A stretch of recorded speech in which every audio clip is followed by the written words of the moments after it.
En la práctica y en el fondo, doctor Paredes, como que el uno y el otro se necesitan en términos políticos y en términos comerciales, uno de esos dos factores está de más. Hay que entender desde dónde viene el cambio de mentalidad de Trump, ¿no? Y los números hablan por sí mismos. Entre Rusia y Venezuela tienen el 24% de las reservas probadas de gas natural licuado. ¿Eso qué quiere decir? Que ahí, aparte, estamos no hablando ni siquiera del negocio del petróleo, estamos hablando del negocio del gas. ¿Por qué es tan importante el negocio del gas? Primero, porque existe al día de hoy un oleoducto construido que requiere un poco más de repotenciación entre Venezuela y Colombia. Existe una limitación en cuanto al negocio por parte de Venezuela para exportar ese tipo de gas, pero lo que necesita Trump sobre todo es exportar ese gas y tiene ahí el camino más sencillo, que es utilizar la infraestructura y el negocio colombiano. Hoy en día Colombia exporta gas, es uno de los principales exportadores de gas. Sin embargo, el crecimiento de la necesidad, de la demanda, aumenta un poco más del 140% solamente en la región latinoamericana. ¿Qué quiere decir? Que el gas que está produciendo o que está debajo de tierra de Venezuela, hoy puede ser un grandísimo negocio para que con Estados Unidos y Colombia puedan llegar a los mercados nacionales e internacionales y sobre todo poder controlar la actividad en el negocio de gas de Rusia, quien es el otro gran, digamos así, exportador de gas. Entonces, para mí es un tema de negocios, más allá de la política, de las posiciones, el tema del narcotráfico, que ciertamente han sido buenos socios durante años, Estados Unidos y Colombia. Para mí la respuesta es esa, ¿no? Y lo vamos a ver en los próximos días, cómo a través de Ecopetrol, cómo a través de este gasoducto que tienen al día de hoy construido, van a empezar a moverse nuevamente en los aspectos económicos y las relaciones entre Venezuela y Colombia, desde luego patrocinado por el gobierno de Estados Unidos y controlado por el gobierno de Estados Unidos. Para mí ahí está la respuesta a esta gran amistad que surgió inesperadamente en estas últimas horas. Es que esto está marcado por la parte económica, digamos, liderado por la parte económica. Los Estados Unidos, es decir, Donald Trump, como que saldría ganando porque Petro se preguntará, pero ¿y a quién mismo le pertenece el petróleo que antes era de Venezuela, arquitecto Carrió? No, sin duda el tema económico está atrás, el tema petrolero también, y ahora que le escucha a Francisco, el gas sin duda. Pero también hay que tener en cuenta que gran parte de las relaciones de los Estados Unidos con América Latina pasaba por Colombia. La cantidad de bases militares, el famoso Plan Colombia, la presencia de los Estados Unidos en Colombia, yo diría casi todo este siglo, casi todos estos 25 años, en términos de financiamiento de actividades antinarcóticos, ha sido muy, muy alta. Pero ¿qué es lo que ocurrió? Aquí pues aparece también otro estado, que es el nuestro, el caso del Ecuador, que decide ir en la misma política de los Estados Unidos con esta cosa de los aranceles, que bueno, les llaman tasa de seguridad, supuestamente porque Colombia no ha hecho nada por controlar eso y eso le está afectando al Ecuador. Pero eso entra en las conversaciones y Petro le pide a Trump que interceda. Y hoy día tenemos ya, desde el viernes, desde ayer, ya tenemos aquí una misión de altísimo nivel de Colombia negociando. Llega nada más ni nada menos que la canciller y el ministro de Defensa. Yo creo que eso se va a resolver inmediatamente porque se bajó aquí el sombrero. Entonces, sí, yo creo que aquí hay algunas cosas que se están jugando y no hay que olvidar una cuestión adicional. Este 8 de marzo tenemos elecciones en Colombia, tenemos las famosas primarias en Colombia y en junio tenemos, tenemos las elecciones ya de presidente. Entonces, también eso está en juego. Y la impresión que me da es que en todo esto el presidente Trump ha salido ganando, porque lo que había por parte del uribismo y de la gente vinculadas a esa estructura política era utilizar los Estados Unidos, a Trump y a las distintas instituciones para que tengan su intervención en el proceso electoral para beneficio de ese sector. Pero la impresión que me da es que todo esto va en contra y que más bien le está beneficiando el sector de Petro porque la ha consolidado a él dentro de la legitimidad de todo este proceso. En lo político, Trump como que saldría ganando, es decir, como que la tendencia hacia la derecha se clarifica aún más, inclusive en la región, doctor Paredes. Bueno, a ver, es que lo que pasa es que Colombia es un fenómeno un poco extraño que se ha mantenido sin ir a radicales de izquierda, sino últimamente. Pero parece que está marcado porque si uno ve justamente lo que decía Fernando, se vienen elecciones y quien hoy en día en las encuestas está en el punto más alto es Iván Cepeda, que es el seguidor o el sucesor del actual presidente Petro. Entonces, es importante, yo digo, hasta para el punto de vista geopolítico para Estados Unidos, dejar una buena relación con el presidente saliente para que su sucesor, posiblemente el señor Cepeda, presidente entrante, ya tenga un camino recorrido en el avance de las relaciones comerciales y de la lucha contra el narcotráfico. Lo cierto es que Colombia muy poco ha hecho durante estos últimos años para el control de la producción de cocaína, que es el gran factor, ¿no? Pasaron de 50,000 hectáreas a 250,000, o se habla hasta de 300,000 hectáreas de producción de cocaína durante los 4 años del mandato del presidente Petro, lo que no es menor. Entonces, quizás es importante también esta reactivación en cuanto a los canales de seguridad, la reactivación en bases que existen en Colombia, varias bases militares estadounidenses, y la reactivación también en los negocios que tiene Colombia con Venezuela, porque para mí ahí está en donde encaja el mayor interés. ¿Cómo Colombia? Bueno, doctor Paredes, a propósito de esto y con todo respeto, este pronunciamiento, esta, yo diría, casi seguridad con que se manifiesta el presidente colombiano, de que los capos de la droga están en el Ecuador. ¿Cuánto pesa en esto que usted nos está refiriendo, doctor Paredes? Bueno, eso es algo que tiene que evidentemente ser analizado no solamente por el gobierno ecuatoriano, sino también por el gobierno de los Estados Unidos. Sabemos que aquí hay grandes problemas y grandes capos del narcotráfico. No creo que los grandes capos estén solamente acá. Acá, en mi opinión, lo que hay es operativos transportadores que se dedican a la comercialización de este tipo de negocios, a traer de Colombia, a traer de Perú, que son los realmente productores, y utilizar el Ecuador como un canal de exportación. No creo que Ecuador sea mucho más allá de eso. Para mí los grandes capos hoy en día no están en Ecuador, están en México o están en algunos países árabes, incluso lo que se hablaba, ¿no? Que parecería que hay un nuevo grupo de capos del narcotráfico que están actuando principalmente o se están resguardando en países árabes por las facilidades que tienen en cuanto al manejo de la economía, manejo de bancos y demás. Yes. Ecuador ciertamente tiene un problema, ¿no? Tiene un problema que tiene que ser controlado, pero de ahí a decir que desde Ecuador es el centro de operaciones de los cárteles internacionales, eso me parece que está alejado de la realidad. Permítame, doctor Paredes, que le pregunte al arquitecto Carrión sobre esto de los capos del narcotráfico en el Ecuador. Un pronunciamiento espectacular, grave, una salida frente a la conversación con Trump.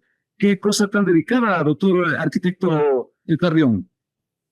No, a mí me parece que fue interesante lo que hizo Petro con Trump justamente sobre este tema que estamos conversando, porque ahí lo que se produjo es una diferencia respecto a las políticas antinarcóticos, porque la política norteamericana clásica había sido reducir las áreas de cultivo, por eso pues en la época del Plan Colombia se llegó a alrededor de 45,000 hectáreas y desde ahí empezó el crecimiento muy alto de las áreas de cultivo.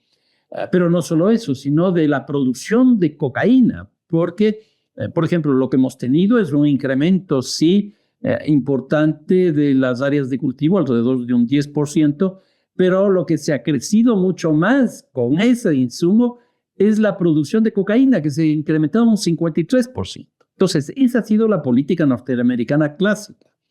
¿Qué es lo que plantea Petro? ¿Y qué es lo que le plantea Petro?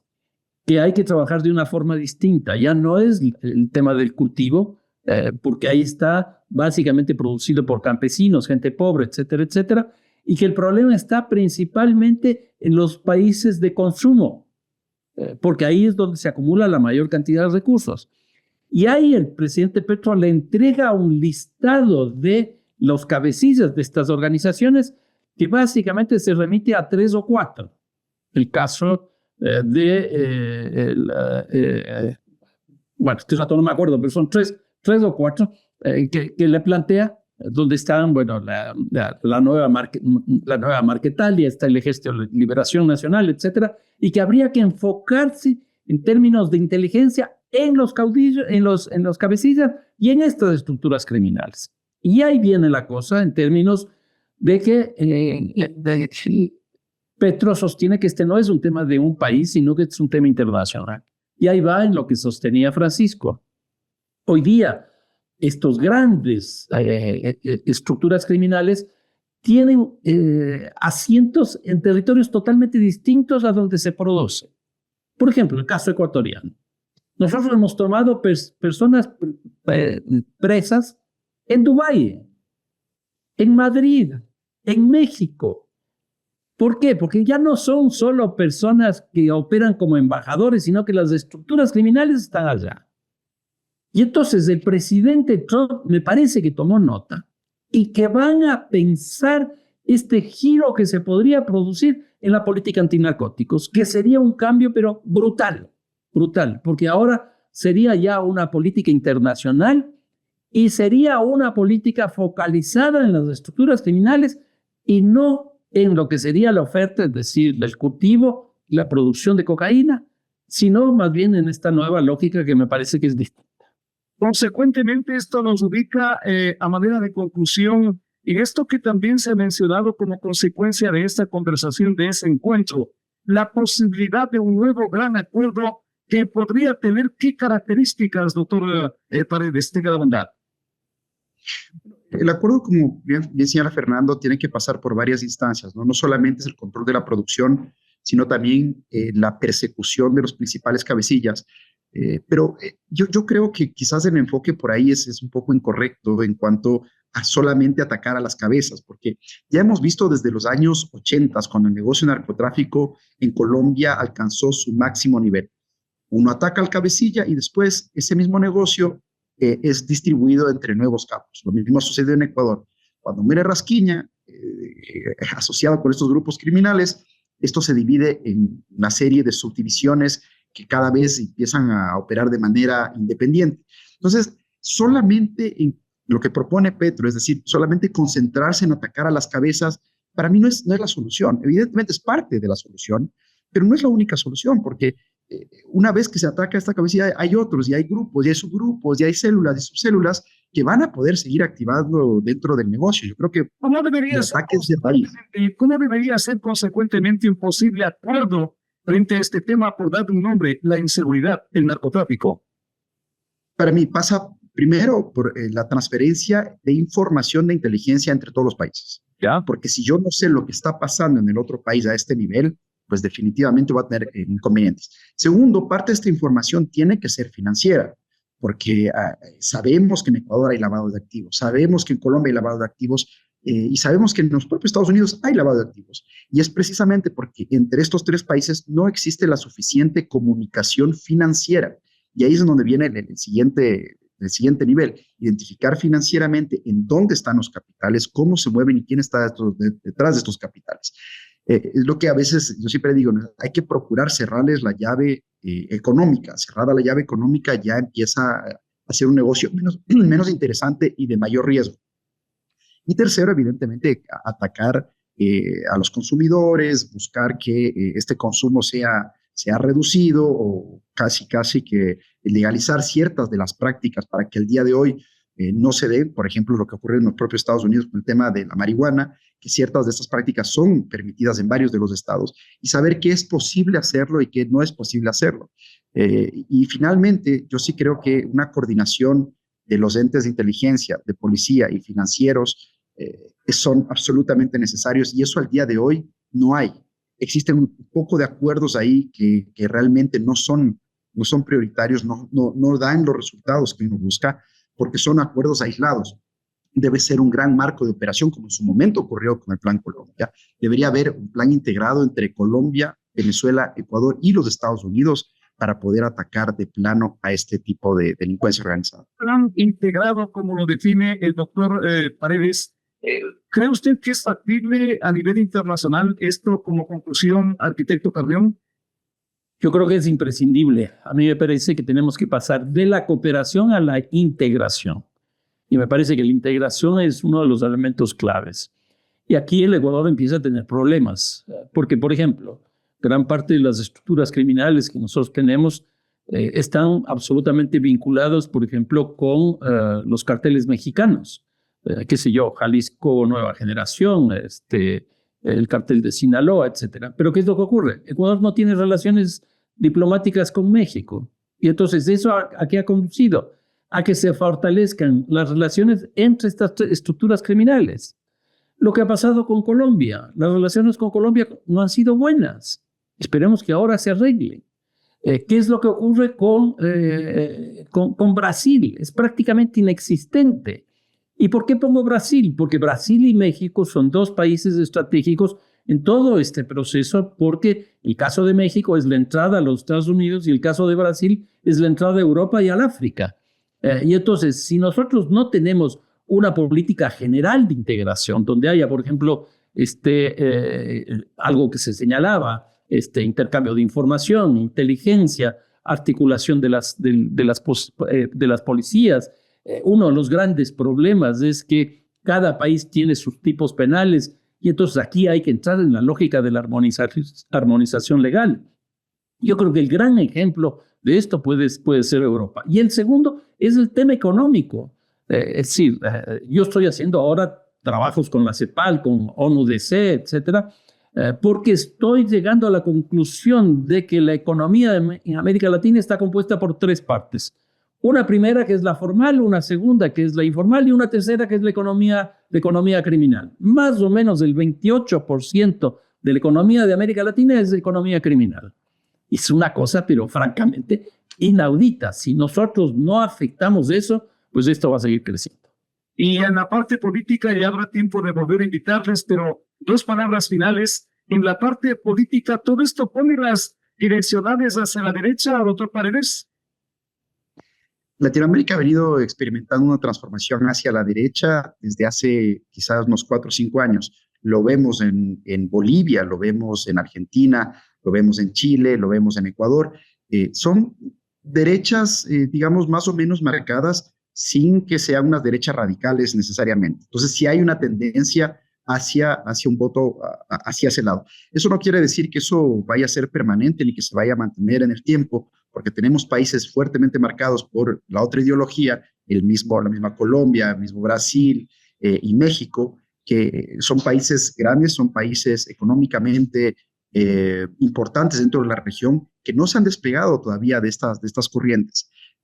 Y yo creo que el acercamiento entre Trump y el señor Petro, lo único que nos hace es llegar a la conclusión simple de que más allá de las ideologías, más allá de la política y del discurso patriótico o antipatriótico, están los intereses comerciales. Yo creo que ahí es quizás en donde debería enfocarse no solamente las visiones que tendríamos de futuro como país, más allá de las ideologías. Es decir, el desarrollo económico va mucho más allá, y el desarrollo económico de los pueblos va mucho más allá de las ideologías. Con las direccionales hacia la derecha, este carro sí funciona, arquitecto Fernando. A ver, este año es un año electoral. En los Estados Unidos tenemos 2 elecciones, una en junio y otra en noviembre, que son las elecciones de mitad de periodo. Habrá que ver qué pasa. Y en América Latina tenemos 5. Ya ha pasado una en Costa Rica que se fue a la derecha. Pero falta Haití, falta Perú, falta Colombia, que estábamos hablando hace un momento, y probablemente la elección más importante sea la de Brasil. ¿Cómo no? ¿Y qué es lo que ha acontecido con los procesos electorales, al menos del año pasado? Un gran elector de todos esos procesos ha sido el presidente Trump. Vamos a ver si en estos procesos que quedan, estos 4 procesos que quedan en América Latina, su presencia vuelve a ser determinante. La impresión que me da a mí, por lo menos en el caso de Colombia, es que va a tener una distancia frente a eso y el encuentro entre Petro y Trump le beneficia a Petro y a Cepeda. Habrá que ver en Colombia, en Perú. Perú las elecciones están ya a la vuelta de la esquina, pero es un proceso muy viciado, tiene muchísimos problemas. En el caso de Haití, con la institucionalidad que tenemos, no sé qué vaya a pasar. Y en Brasil, la impresión que yo tengo es que habría la posibilidad de la reelección de Lula. Muchísimas gracias. Gracias a nuestros invitados brillantes, como siempre, para que ustedes saquen las mejores conclusiones. Gracias a Francisco Paredes. Gracias a Fernando Carrión.